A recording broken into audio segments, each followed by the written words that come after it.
2006 முதல் 2011 வரை திமுக ஆட்சி காலத்தில் உயர்கல்வித்துறை அமைச்சராக இருந்த பொன்முடி வருமானத்திற்கு அதிகமாக 1,72,63,468 ரூபாய் சொத்து சேர்த்ததாக பொன்முடி அவரது மனைவி மீது அதிமுக ஆட்சி காலத்தில் லஞ்ச ஒழிப்பு போலீசார் வழக்கு பதிவு செய்தனர். இந்த வழக்கை லஞ்ச ஒழிப்பு வழக்குகளை விசாரிக்கும் விழுப்புரம் சிறப்பு கோர்ட் விசாரித்து வந்தது. இருதரப்பு வாதங்களையும் பதிவு செய்த நீதிபதி பொன்முடியையும் அவரது மனைவியையும் விடுதலை செய்து கடந்த 2016 ஆண்டு ஏப்ரல் மாதம் தீர்ப்பளித்தார். இந்த உத்தரவை எதிர்த்து லஞ்ச ஒழிப்புத்துறை சென்னை ஹைகோர்ட்டில் மேல்முறையீடு செய்தது. இந்த வழக்கு விசாரணை சென்னை ஹைகோர்ட்டில் நடைபெற்று வந்தது. இதனிடையே இந்த வழக்கில் பொன்முடி அவரது மனைவி குற்றவாளிகள் என்று சென்னை ஹைகோர்ட் அதிரடியாக தீர்ப்பளித்தது. மேலும் இருவருக்கும் தலா 3 ஆண்டுகள் சிறை தண்டனை விதித்தது. இதனைத் தொடர்ந்து பொன்முடி அமைச்சர் பதவியை இழந்தார். 3 ஆண்டுகள் சிறை தண்டனை விதிக்கப்பட்ட போதும் மேல்முறையீடு செய்ய 30 நாட்கள் அவகாசம் விதிக்கப்பட்டுள்ளது. இந்நிலையில் பொன்முடி இன்று முதலமைச்சர் மு க ஸ்டாலினை சந்தித்தார். முதலமைச்சர் இல்லத்தில் இந்த சந்திப்பு நடைபெற்றது. அப்போது வழக்கு தொடர்பாக சுப்ரீம் கோர்ட்டில் மேல்முறையீடு செய்வது உள்ளிட்ட விவகாரங்கள் குறித்து விவாதிக்கப்பட்டதாக தகவல் வெளியாகியுள்ளது. மத்திய நிதித்துறை அமைச்சர் நிர்மலா சீதாராமன் செய்தியாளர்களை சந்தித்தார். அப்போது அவர் கூறியதாவது, மழை குறித்த எச்சரிக்கையின் அடிப்படையில் அரசு எடுத்த குறைந்தபட்ச பாதுகாப்பு முன்னெச்சரிக்கை நடவடிக்கை என்ன? சென்னையில் 4000 கோடி ரூபாய் மழை நீர் வடிகால் அமைக்கும் பணிகள் குறித்து முரணான கருத்தை அமைச்சர்கள் கூறினார்கள். முதலில் 95% பணிகள் நிறைவடைந்ததாக ஒரு அமைச்சர் கூறினார். பின்னர் 42% மட்டும் நிறைவு பெற்றதாக மற்றொரு அமைச்சர் கூறுகிறார். மழைநீர் வடிகால் பணிகள் 42% மட்டுமே நிறைவு பெற்றதாக கூறினார்கள். அதிலும் சந்தேகம். மழைநீர் வடிகால் பணிகளை முறையாக மேற்கொண்டிருந்தால் எவ்வளவு பிரச்சனை வந்திருக்காது. 2015 ஏற்பட்ட வெள்ளத்திலிருந்து பாடம் கற்றிருந்தால் இந்த நிலை வந்திருக்காது. சென்னை வானிலை ஆய்வு மையம் தாமதமாக எச்சரிக்கை வழங்கியதாக கூறுவது ஏற்க முடியாது. சென்னை வானிலை ஆய்வு மையத்தில் உள்ள கருவிகள் அதிநவீனமானவை. காப்பீட்டு நிறுவனங்கள் டிசம்பர் 19ஆம் தேதியை சென்னை அம்பத்தூரில் உள்ள நிறுவனங்களுடன் ஆலோசனை நடத்தின. 4 மாவட்டங்களில் வெள்ள பாதிப்பு ஏற்பட்ட போது தமிழ்நாட்டு முதலமைச்சர் டெல்லியில் கூட்டணி கட்சியுடன் ஆலோசனை இருந்தார். வெள்ள பாதிப்பின் போது டெல்லியில் இருந்து கொண்டு மத்திய அரசை குறை கூறுவது நியாயமா? மத்திய அரசு கொடுத்த நிதியை சரியாக செலவழிக்கவில்லை. தமிழகத்தில் ஏற்பட்ட வெள்ள பாதிப்புகளை தேசிய பேரிடராக அறிவிக்க முடியாது என அவர் கூறினார். 3 மாநில சட்டமன்ற தேர்தல்களில் காங்கிரஸ் கட்சி தோல்வியுற்றதை அடுத்து காங்கிரஸ் தலைவர்களை ராகுல் காந்தி சாடியதாக தகவல் வெளியாகியுள்ளது. சத்தீஸ்கர், ராஜஸ்தான், மத்திய பிரதேசம், தெலுங்கானா போன்ற மாநிலங்களில் சமீபத்தில் தான் சட்டமன்ற தேர்தல் நடைபெற்று முடிந்தது. இதில் காங்கிரஸ் கட்சி 3 மாநிலங்களில் தோல்வியுற்றது. இந்த நிலையில் டெல்லியில் நடைபெற்ற காங்கிரஸ் காரிய கமிட்டி கூட்டத்தில் கலந்து கொண்ட ராகுல் காந்தி 3 மாநில காங்கிரஸ் கட்சி தலைவர்களை சாடியதாக தகவல்கள் வெளியாகின. மேலும் காங்கிரஸ் கட்சி சிறிய கட்சிகளுடன் ஒத்துழைக்காததே தோல்விக்கு காரணமாக அமைந்தது என ராகுல் காந்தி தெரிவித்ததாக கூறப்படுகிறது. வரவிருக்கும் தேர்தல்களில் பாஜக கட்சியை வீழ்த்த எதிர்க்கட்சிகளிடையே ஒத்துழைப்பு இருக்க வேண்டியது அவசியமாகும் என்று ராகுல் காந்தி தெரிவித்தார் என்று தெரிவிக்கப்படுகிறது. சிறிய கட்சிகளுடன் ஒத்துழைக்க மறுப்பது ஏன் என்று ராகுல் காந்தி காங்கிரஸ் தலைமைகளை கேள்வி எழுப்பியதாக தகவல் வெளியாகியுள்ளது. கட்சிக்குள் இருந்தபடி தேர்தல் முடிவுகளை ஆய்வு செய்ததில் காங்கிரஸ் தோல்விக்கு சிறிய கட்சிகள் பெரும் வாக்குகளை பாஜக சேகரித்ததே காரணம் என்று தெரியவந்துள்ளது. கடந்த 2006 முதல் 2011 ஆண்டுகளில் கனிம வளங்கள் சுரங்கத்துறை அமைச்சராக பொன்முடி இருந்தபோது செம்மண் குவாரியில் அதிக அளவில் செம்மண் எடுத்ததன் மூலம் அரசுக்கு 26,46,40,600 ரூபாய் இழப்பு ஏற்படுத்தியதாக பொன்முடி, அவரது மகன் கௌதம சிகாமணி, உறவினர் ராஜமகேந்திரன் உள்ளிட்டோர் மீது 2012 தமிழக லஞ்ச ஒழிப்புத்துறை வழக்கு பதிவு செய்தது.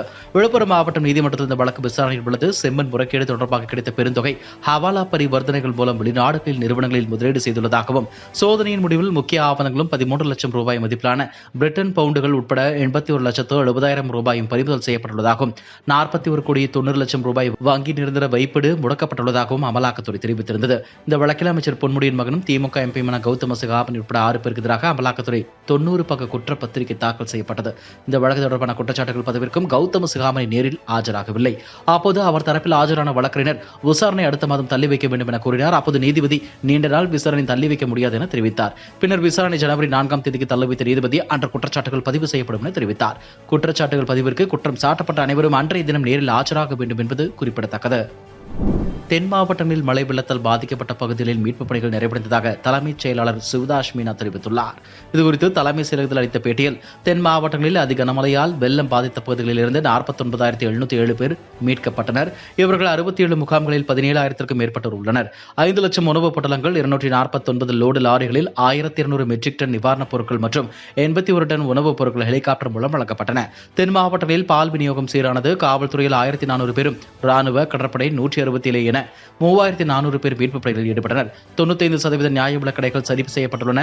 மத்திய அரசு நிறுவனங்கள், தேசிய பேரிடர் மீட்புக் குழுவினர் மூலம் தென் மாவட்டங்களில் வெள்ளம் பாதித்த பகுதிகளில் மீட்புப் பணிகள் நிறைவடைந்துள்ளன. அதிக கனமழையால் 35 பேர் உயிரிழந்துள்ளனர். 318 கால்நடைகள், 2,587 ஆடுகள் இறந்துள்ளன. 2,035 குடிசைகள் பாதிப்பு, 1.85 லட்சம் ஹெக்டேர் பயிர்கள் சேதமடைந்துள்ளன என அவர் கூறினார். போர்க்கால அடிப்படையில் நிவாரணப் பணிகள் நடைபெறுகிறது. சேதாரங்கள் கணக்கிடப்பட்டு விரைவில் நிவாரணம் வழங்கப்படும் என தெரிவித்துள்ளார். நாடாளுமன்றத்தில் எதிர்க்கட்சி எம்பிக்கள் 143 பேரை இடைநீக்கம் செய்ததை கண்டித்து சென்னையில் நடந்த ஆர்ப்பாட்டத்தின் போது பேசிய திருமாவளவன், முன் எப்போதும் இல்லாத அளவிற்கு 143 எம்பிக்கள் இடைநீக்கம் செய்யப்பட்டுள்ளதாகவும் நாடாளுமன்றத்தில் பாதுகாப்பு கேள்விக்குறியாக உள்ளதாகவும் குற்றம் சாட்டினார். மேலும் பாஜகவின் ஆட்சி நிர்வாகம் எவ்வளவு பலவீனமாக இருக்கிறது என்பதற்கு இந்த நாடாளுமன்ற பாதுகாப்பு குறைபாடை உதாரணம் என்று கூறிய அவர், எதிர்க்கட்சிகள் இல்லாமலே சட்ட மசோதாக்களை நிறைவேற்றிவிட வேண்டும் என்பதற்காகவே எம்பிக்களை இடைநீக்கம் செய்துள்ளதாக குற்றம் சாட்டினார்.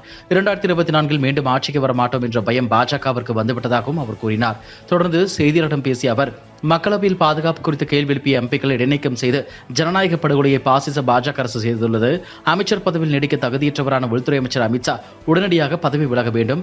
அமைச்சர் பொன்முடி வழக்கில் தீர்ப்பு வழங்கிய நீதிபதி ஜெயச்சந்திரன் அதிமுக ஆட்சியின் போது சட்டத்துறை செயலாளராக இருந்தவர். தற்போது பொன்முடி வழக்கை தாமாக முன்வந்து எடுத்ததுடன் வழக்கின் ஆவணங்களை அவரே சேகரித்திருப்பதை பார்க்கும்போது இந்த தீர்ப்பு ஒரு சார்பாக இருக்கக்கூடுமோ என்ற சந்தேகம் எழுகிறது. பொன்முடி வழக்கு தீர்ப்பில் நேர்மையில்லை என்று தோன்றுகிறது. உள்நோக்கம் கொண்ட தீர்ப்பாகத்தான் என்ன செய்கிறது என குறிப்பிட்டுள்ளார். வெள்ள நிவாரண தொகை தொடர்பாக பேசிய விளையாட்டுத்துறை அமைச்சர் உதயநிதி ஸ்டாலின், அவங்க அப்பன் வீட்டுக்கு ஆசை கேட்டதைப் போல செயல்படுவதாகவும் எங்கள் வரிப்பணத்தை தான் கேட்பதாக கூறியிருந்தார். அவரது இந்த பேச்சு பெரும் சர்ச்சையை ஏற்படுத்தியது.